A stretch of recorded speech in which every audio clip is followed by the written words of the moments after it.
Швейцариядан лыжа сноуборд боюнча инструкторлар Бишкекке келишти. Алар Кыргызстандагы тоо лыжа базаларында иштегендерге, каалоочуларга сырларын үйрөтүп, тажрыйбасы менен бөлүшөт. For developing the winter tourism in Kyrgyzstan. Биз 2015-жылдан бери Кыргызстанга келип лыжа, сноуборд тебүү боюнча технологияны үйрөтүп келебиз. Бул жолу 20 ноябрдан баштап 3 декабрга чейин Караколдогу базада өтүлөт. Жылдан жылга Кыргызстанда бул спорттун түрү өнүгүп жатат деп айта алам. Мурда жөн эле лыжа тепсе, азыр такыр башкача. Белгилей кетсек, тоо лыжа базарлары жаңы сезонго дээрлик даяр турат. Тоолорго кар түшүп, айрымдары иштей баштады. Бишкектин 35 чакырым алыстыкта жайгашкан Кашка суу айылындагы Ак Таш базасы ачылып, лыжа сүйүүчүлөрүн кабыл алууну жандантты.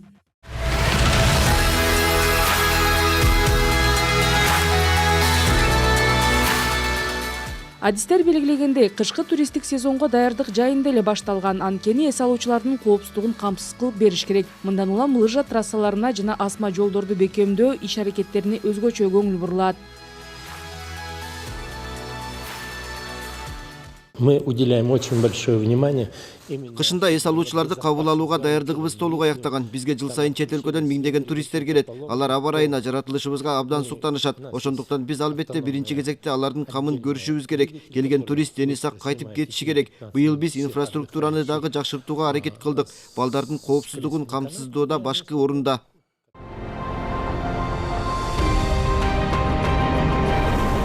Бүгүнкү күндө Кыргызстанда 23 кышкы тоо лыжа базасы бар. Алардын болгону 17си гана иштейт. Анын дээрлик бардыгы Чүй жана Ысык көлдө жайгашкан. Адистердин айтымында өлкөнүн түштүгүндө да тоо лыжа базасын куруу перспективдүү иш. Ноокат, чоң алай, кадам жайга салуу сунуштар айтылган. Бирок азырынча жер маселесинен улам ал ишке ашпай турат.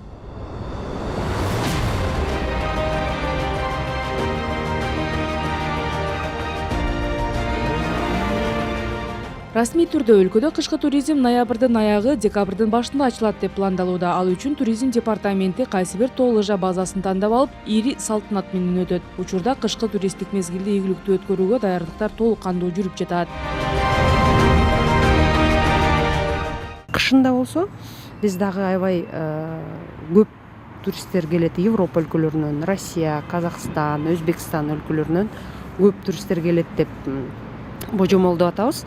Себеби кышкы туризмди дагы 5-6 жылдан бери активдүү түрдө өнүктүрүп атабыз да. Анан кышкы туризмге дагы дүйнөлүк блогерлерди биз чакырып, ошондой эле өзүбүздүн сайт аркылуу,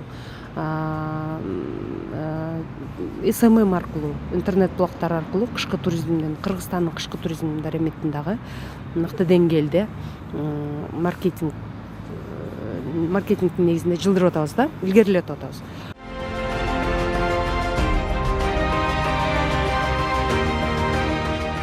Туризм департаментинин кабарлашкандай, альпинизмди өнүктүрүү жаатында да бир топ иш алып барылууда. Айрыкча коопсуздук жагына көңүл бөлүнүп жатат дешет адистер. Маалыматтар боюнча акыркы жылдары чет өлкөлүк альпинисттер Кыргызстанда жайгашкан чокуларга чыгууга кызыгуусу арткан. Аларча Жаратылыш паркында кышы жайы туристтердин саны үзүлбөйт. Ал жакта атайын альп лагерлери жайгашкан. Кыргыз тоосунун эң бийик жери Аламидин чокусу сыяктуу паркты курчаган тоолордо 60тан ашык чоку бар. Бийиктиктери 4000 метрден ашат. Таажы, Эркин Корея, Мугалим, Текетөр чокулары тоо туризмин жана альпинизмдин өрчүшүнө шарт түзөт дешет адистер.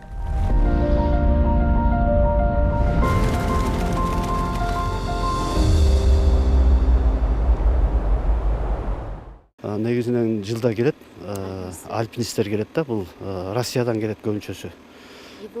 Европадан келет. Булар дем ошол декабрдын аягына чейин ошолор күтүлүп атат да. Булар боюнча ошол атайын КСП уюштуралып атабыз. Бул эми спасательный пункт болот. Ошол жерден келген туристтерди, альпинисттерди да, көбүнчөсү альпинисттерди ошо эсепке алып турсак деп атабыз. Кайсы жактан келди, канча күнгө келди, кайсыл тоого чыгып кетип атат, мына ушул боюнча маалыматтарды уюштуралып деп тактап атабыз да. Белгилей кетсек, Кыргызстан көз карандысыз мамлекеттер шериктештигине кирген мамлекеттердин ичинен кышкы туризм боюнча эң популярдуу жана жагымдуу өлкөлөрдүн рейтингинде 3-орунда. Бул баага Кыргызстан кооз жаратылышы жана климат үчүн татыган. Ошондой эле эс алуу инфраструктурасынын өнүгүшү да эске алынган. Маалыматтар боюнча Кыргызстанда кышында туристтерди Борбор кала Бишкек жана Каракол лыжа базасы, ошондой эле Ысык көл кызыктырат. Биздин 90% аймагыбызды тоолор ээлейт. албетте бул тоолордо кышкы туризм кылганга абдан ылайыктуу. Көп жерде кар түшөт, көп жерде жакшы склондор, трассалар бар. Бирок ошол эле учурда бизге бир мындай чоң бир маселе боло турчу нерсе бул ошо глобалдык жылуулануу, ошо карлардын эрип жатканы. Ушул кышкы туризмди ушундай эле популярдуу бойдон калтырып калалы десек, анда бир аз жогору жаккараак чыгышыбыз керек, жаңы трассаларды ачышыбыз керек. 2020 жылы өзүңүздөр көрдүңүздөр, пандемия болду. 2021 жылы кайра калыбына келтирүү иш аракеттерин учурга чейин эле жүргүзүп келатабыз. Анан быйылкы 2021 жылдын 9 айынын жыйынтыгы менен 5 миллионго чукул бизге турист келди. Себеби 6 миллиондон ашуун чет элдик жаран келди биздин Кыргызстангачы. Биз өзүбүздүн эсептөөлөр менен бүткүл дүйнөлүк уюмдун классификациясынын негизинде эсептеп чыкканыбызда 4 миллион 993 миң турист келген болуп атат да.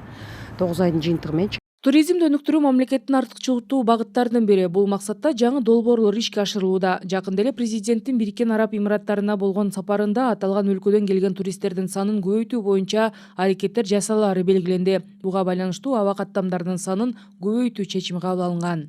Каждый год уже увеличивается туристы из. Жыл сайын Эмираттардан келген туристтердин саны өсүүдө, өзгөчө экотуризм өнүгүүдө. Бүгүнкү күндө Бишкек Дубай каттамы бар. Биз кошумча Дубай Ош каттамын ачалы деп жатабыз. Муну менен туристтердин саны мындан дагы артат деген ишеним бар. Бул артыкчылыктуу багыт. Учурда ички жана тышкы каттамдардын санын көбөйтүү үчүн өлкө аймактарында эски аэропорттор оңдолуп, айрым жерлерде жаңы аба майдандарды куруу иштери башталды. Бул туристтердин агымын көбөйтүшүнө өөлгө болот. Кыргызстанда туризм экономикалык өсүштүн маанилүү фактору дешет серепчилер. Бул тармакка тийиштүү көңүл буруу менен жакшы натыйжаларга жетишүүгө болот. Рахат Жаныбекова, Бактыгүл Султанбек кызы, Руслан Сабаттаров, Ала Тоо 24, Жума Кайрык.